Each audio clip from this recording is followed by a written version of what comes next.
آپ نے دعوت کا کام کیا، کتنی تکلیف، اس طرح کسی نے گلا گھونٹا کہ آپ کی آنکھیں ایسا لگ رہا تھا کہ باہر آ جائیں گی. پھر وہاں سے آپ نے مدینہ کی طرف ہجرت کی، وہاں بھی تکلیف ہی تکلیف ہے. آپ تاریخ کی اور سیرت کی کتاب پڑھیں تو آپ دیکھیں گے کہ چند ہی دن ایسے آپ کو ملے ہوں گے سکون کے، ورنہ جنگ کی حالت میں، سفر کی حالت میں، دشمنوں سے نمٹنا، ان سے معاہدے کرنا. مدینے تشریف لائے تو مدینے میں 3 سانپ بیٹھے تھے بڑے بڑے، بنو نضیر، بنو قینقاع، بنو قریظہ، یہود، سازش کرنے والے، چین سے نہیں بیٹھنے دیتے تھے، سازشیں کرتے تھے. اور پھر اس کے بعد مکہ والوں نے حملہ کر دیا بدر میں، 14 صحابہ کے نام وہاں شہید کیے گئے. آپ کا پلڑا اللہ نے بھاری رکھا، لیکن نبی کی نافرمانی کرنے کی وجہ سے احد میں پانسا پلٹ گیا.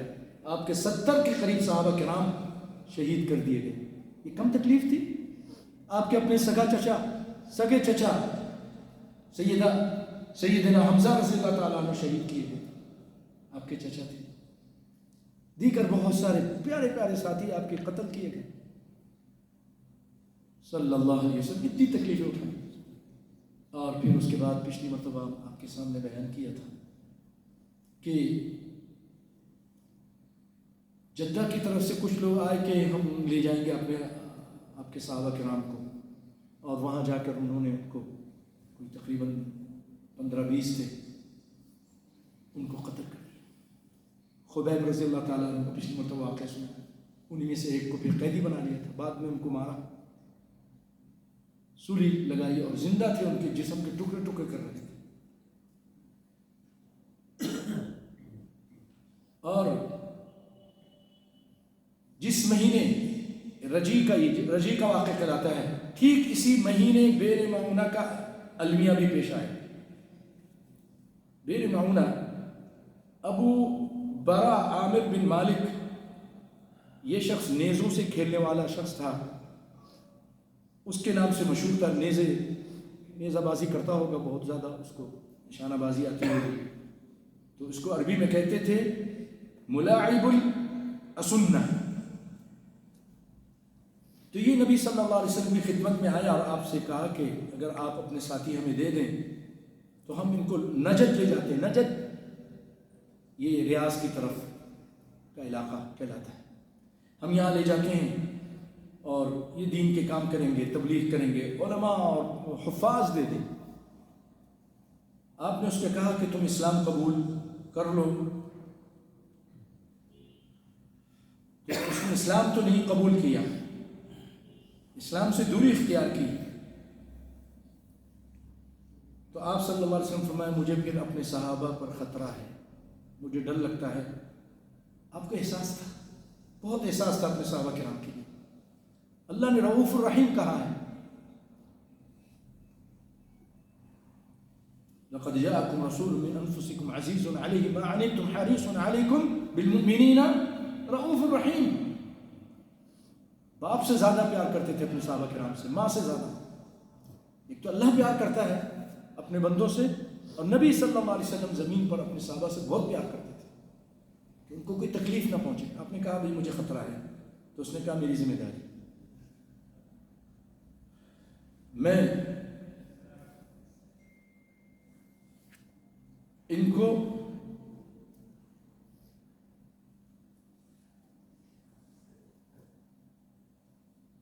آپ نے فرمایا مجھے خطرہ ہے. تو ابو برا نے کہا میری پناہ میں، میری پناہ. نبی صلی اللہ علیہ وسلم نے ایک روایت میں کہ 40 اور بخاری کی روایت میں 70 کے قریب حفاظ قرآن صحابہ کرام کو بھیج دیا.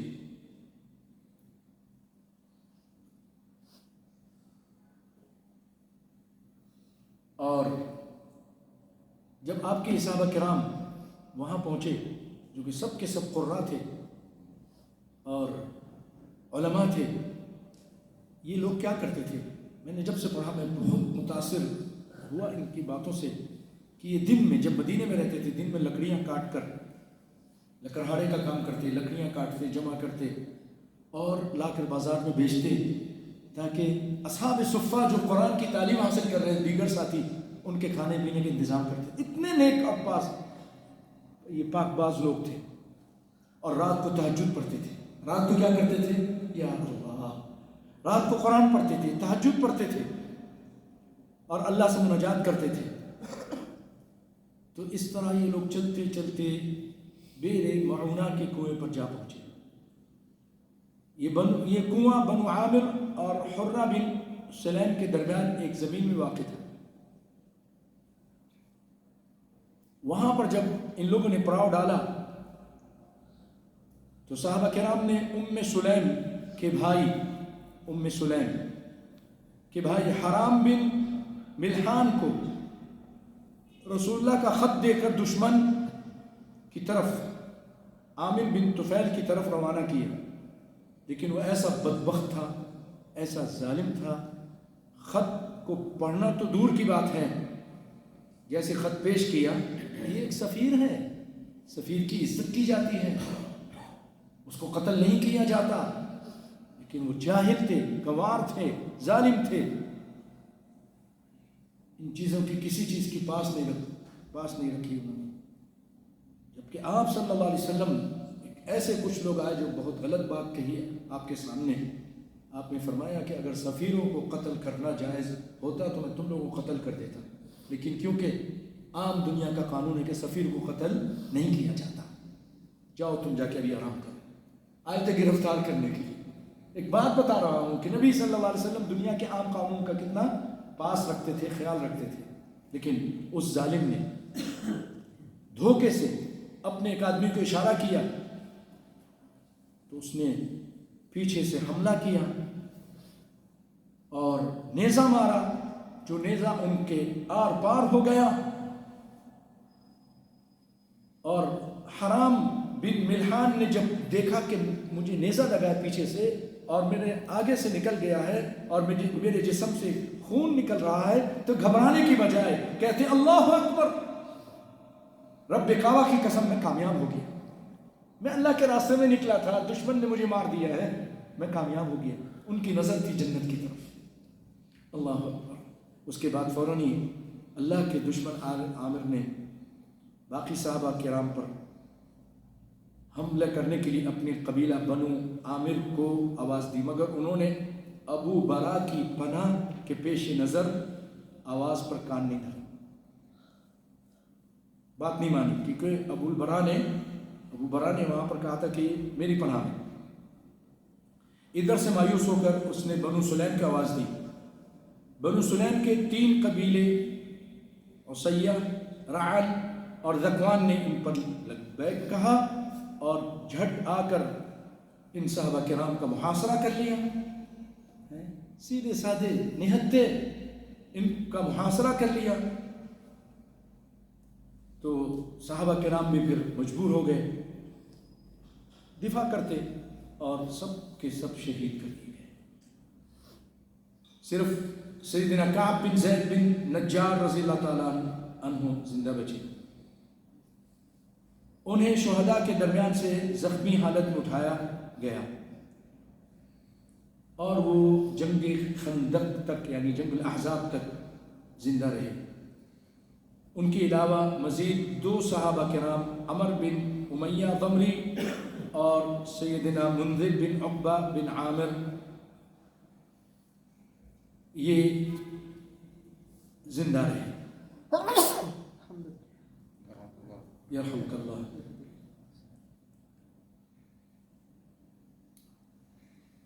اچھا ہاں، یہ جو زندہ رہے یہ اس وجہ سے کہ یہ اونٹ چلانے گئے تھے کہیں ساتھیوں کو چھوڑ کر. تو انہوں نے کیا دیکھا کہ جائے واردات پر چڑیاں منڈلا رہی ہیں. تو جب وہاں پہنچے پھر یہ بھی اپنے ساتھیوں کے ساتھ شریک ہو گئے دفاع کرنے میں اور وہ بھی شہید ہو گئے. اور عمر بن امیہ ضمری کو قید کر لیا گیا.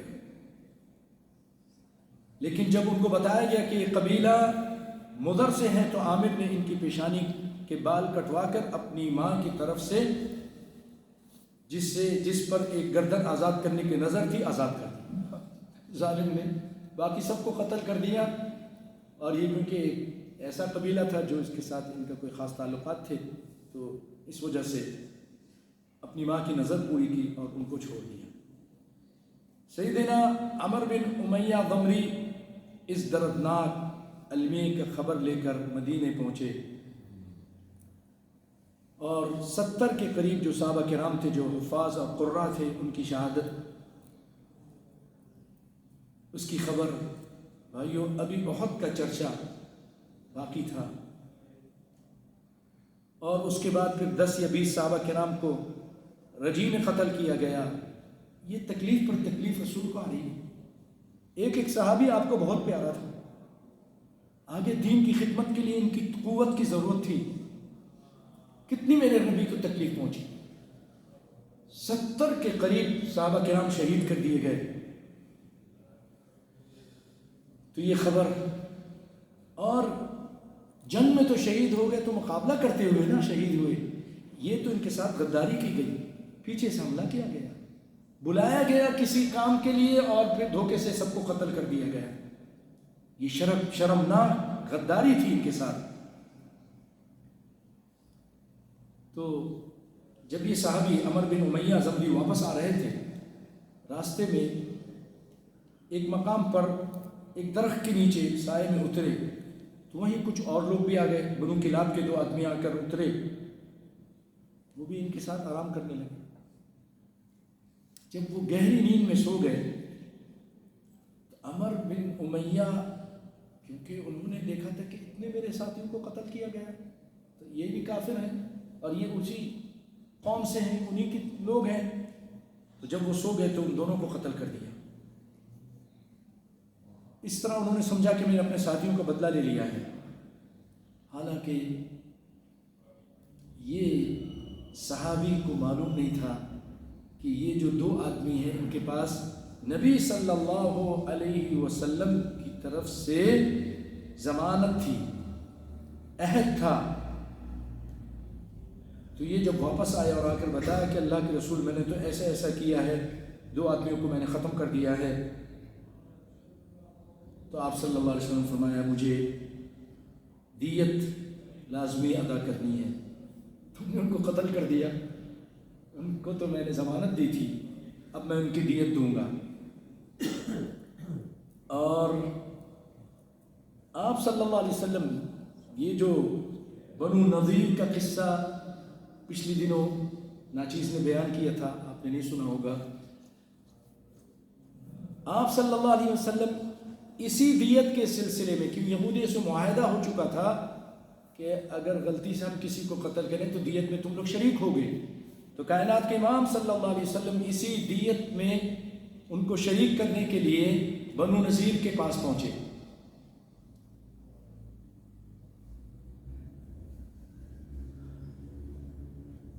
تاکہ ان سے دیت کو جمع کریں۔ پیارے بھائیوں، بیر معونہ رجی کے علامناک واقعات، یہ اس قدر رنج آپ کو پہنچا کہ آپ صلی اللہ علیہ وسلم 1 مہینے تک ان پر بد دعا کرتے رہے، 1 مہینے تک ان قبائل پر بد دعا کرتے رہے۔ چنانچہ صحیح بخاری میں سیدنا انس سے مروی ہے کہ جن لوگوں نے آپ صلی اللہ علیہ وسلم کے صحابہ کو بیر معونہ پر شہید کیا تھا، آپ نے ان پر 30 روز تک بد دعا کی۔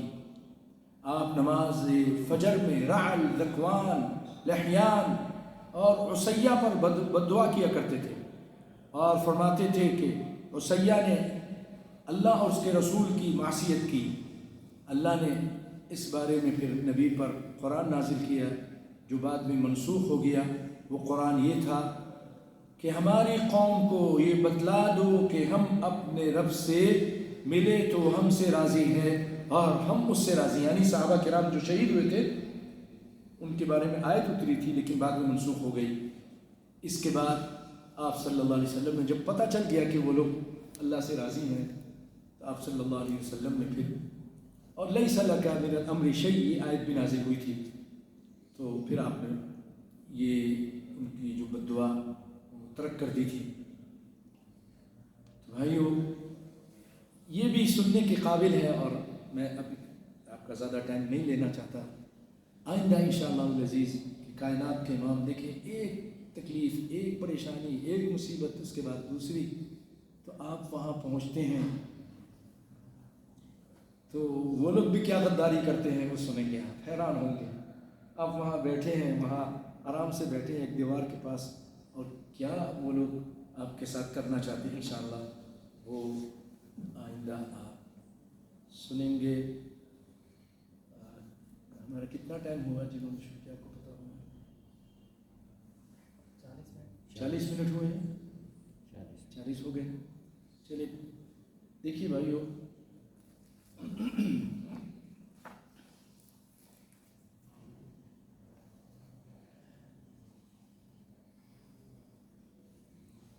یہ ایک مسئلہ نماز میں ہاتھ باندھنے کا،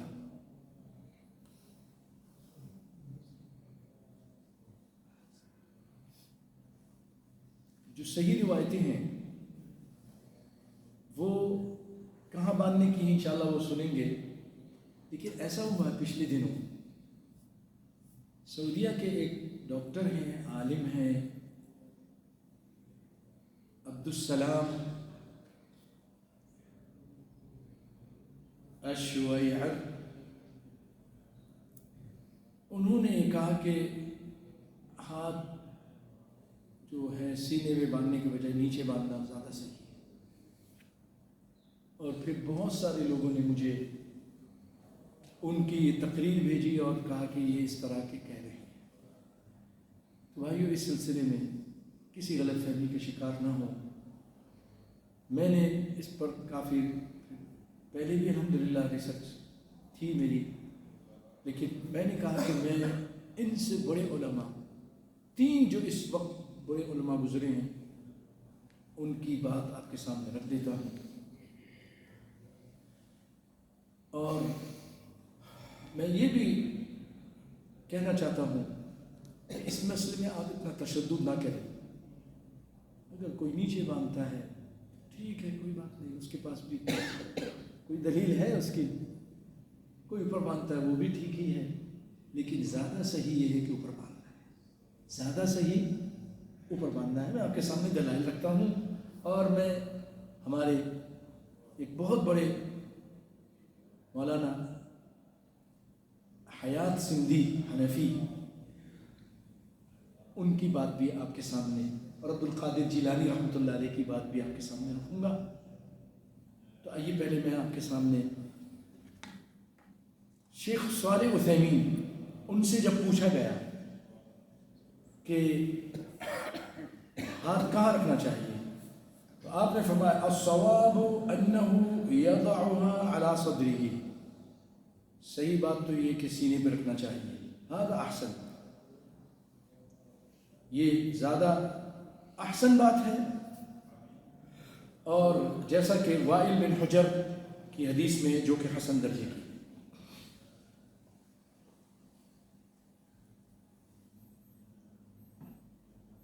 اور البانی رحمۃ اللہ علیہ جو حدیث کے ڈاکٹر ہیں، بہت بڑے محدث اس دور کے، اور اللہ نے ان سے بہت دین کا کام لیا، وہ فرماتے ہیں قال البانی رحمہ اللہ وضعهما على الصدر هو الذي ثبت في السنة. سینے پہ ہاتھ رکھنا یہ سنت سے ثابت ہے. وخلافه اما ضعيف او لا اصل له، اور اس کے خلاف جو ہے یا تو ضعیف ہے یا اس کی کوئی اصل نہیں ہے. اور عبدالعزیز بن باز رحمۃ اللہ علیہ سے جب یہ پوچھا گیا کہ کہاں ہاتھ رکھا جائے، تو آپ فرماتے ہیں السنہ وضعهما على الصدر. سنت یہ ہے کہ اس کو سینے پہ رکھا جائے، لأنه ثبت عن النبی صلی اللہ علیہ وسلم، کہ نبی صلی اللہ علیہ وسلم سے ثابت ہے.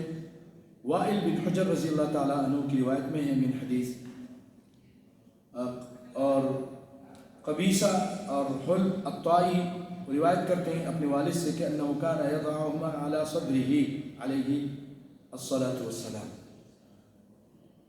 ٹھیک ہے، یہ 3 بڑے علماء کی بات میں نے رکھ دی تاکہ اگر ان لوگ جو سیدھے باندھتے رہے لیکن یہ سعودیہ کے ایک عالم کا سن کے ڈگمگا گئے، خاص طور پہ ان کی یہ بات کر رہا ہوں، اور اس کو پھر دلائل کے طور پہ پیش کر رہے ہیں، تو وہ لوگ اپنے جس پہ عمل کر رہے ہیں اس پہ ثابت قدم رہے کہ آپ کے سامنے اتنے بڑے علماء جو شیخ عبدالسلام، ڈاکٹر عبدالسلام ہیں، ان سے بڑھ کر عالم ہیں، تو ان کے دلائل پیش کیے ہیں۔ آئیے میں اب آپ کو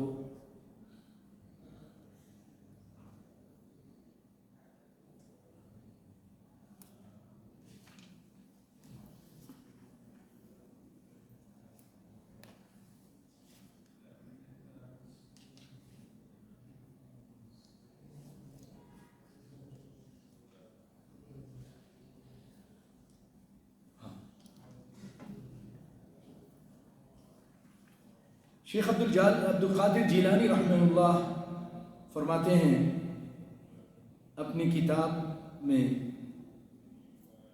کہ وضع الیمین علی الشمال فوق السرہ، دائیں ہاتھ کا بائیں ہاتھ پر ناف سے اوپر رکھنا سنت ہے، ناف سے اوپر، ٹھیک۔ علامہ محمد حیات سندھی حنفی بہت بڑے عالم گزرے ہیں، وہ کہتے ہیں ان وضع الایادی علی الصدر في الصلوات اصلا اصيلا ودليلا جليلا فلا ينبغي لأهل الإيمان الاستنكاف، وكيف يستنكف المسلم عما ثبت عن رسول الله صلى الله عليه وسلم الذي قال لا يؤمن أحدكم حتى يكون هواه تبعا لما جئت به بل ينبغي أن يفعل۔ ترجمہ سنتے ہیں، وہ کہتے ہیں بے شک حنفی عالم ہیں بہت بڑے لیکن حق بول رہے ہیں، وہ کہتے ہیں بے شک نماز میں سینے پر ہاتھ رکھنے کے لیے ایک مضبوط بنیاد اور ایک بڑی دلیل ہے یہ جو حدیث ہے، لہٰذا اہل ایمان کے لیے مناسب نہیں کہ وہ اس سنت سے انکار کریں۔ اس چیز سے مسلمان یا اس چیز سے مسلمان کیسے انکار کر سکتا ہے جو رسول اللہ صلی اللہ علیہ وسلم سے ثابت ہو، جنہوں نے فرمایا کہ تم میں سے کوئی بھی مومن نہیں ہو سکتا جب تک کہ اس کی خواہشات اس دین کے تابع نہ ہوں جس کو میں لے کر آیا ہوں، بلکہ اس مسلمان کو چاہیے کہ اس سنت پر عمل کرے۔ فتح الغفور صفحہ نمبر 8، مطبوعہ حیدرآباد اور مطبوعہ کراچی صفحہ نمبر 30۔ یہ علامہ حیات سندھی بہت بڑے عالم گزرے ہیں، تو بھائیو یہ اس کے علاوہ بھی اور بھی بڑے بڑے علماء یہ کہہ کے گئے ہیں کہ جتنی سینے پر ہاتھ رکھنے کی حدیث ہیں وہ صحیح ہیں، جینے جو نیچے کی ہیں وہ ضعیف ہیں۔ اللہ تعالیٰ ہمیں جو صحیح چیز ہے اس پہ عمل کرنے کی توفیق عطا فرمائے، لیکن جھگڑنے کی ضرورت نہیں ہے۔ اگر آپ کو نہیں سمجھ میں آیا تو آپ جیسے کر رہے ہیں نماز تو پڑھتے رہیں نا، نماز نہ چھوڑیں، ٹھیک ہے، نماز پڑھتے رہیں، اور اللہ اگر توفیق دیتا ہے تو آپ اوپر بھی ہاتھ باندھ لیں، دیکھ لیں آپ کے بڑے علماء نے کہا ہے۔ اور میں صرف اس لیے بیان کیا کہ وہاں کے ایک آدمی اس طرح بیان کر رہے ہیں، میں نے عام لوگوں کو چھیڑنا میرا مقصد نہیں تھا، لیکن میرا مقصد صرف وہ لوگ جو اس پہ پہلے سے عمل کر رہے ہیں وہ ڈگمگا رہے ہیں سعودیہ کے عالم کی بات سن کے، یار سعودیہ کے عالم ایسا کیا ہے، تو ہم کسی عالم کا کلمہ نہیں پڑھتے ہیں، ہم تو قال اللہ قال رسول کو دیکھتے ہیں، ٹھیک ہے نا۔ اللہ تعالیٰ مجھے اور آپ کو جو بھی صحیح بات ہے اس پہ عمل کرنے کی توفیق عطا فرمائے۔ یہ بات اگر ضمن آ گئی ہے لیکن ہمارا ہمیشہ کیا ایسا طرز نہیں ہے، ہم انشاءاللہ العزیز یہی قرآن اور سنت اور نبی کی سیرت اور اس کے علاوہ دیگر بہت اہم مسئلے مسائل وہ آپ کے سامنے پیش کرتے رہیں گے۔ آئندہ اللہ نے چاہا تو کیا تعویذ باندھنا، گلے میں باندھنا، تعویذ کرنا، یہ کیا ہے، اس کی کیا اہمیت ہے، کیا یہ صحیح ہے، یہ غلط ہے، یہ سنیں گے۔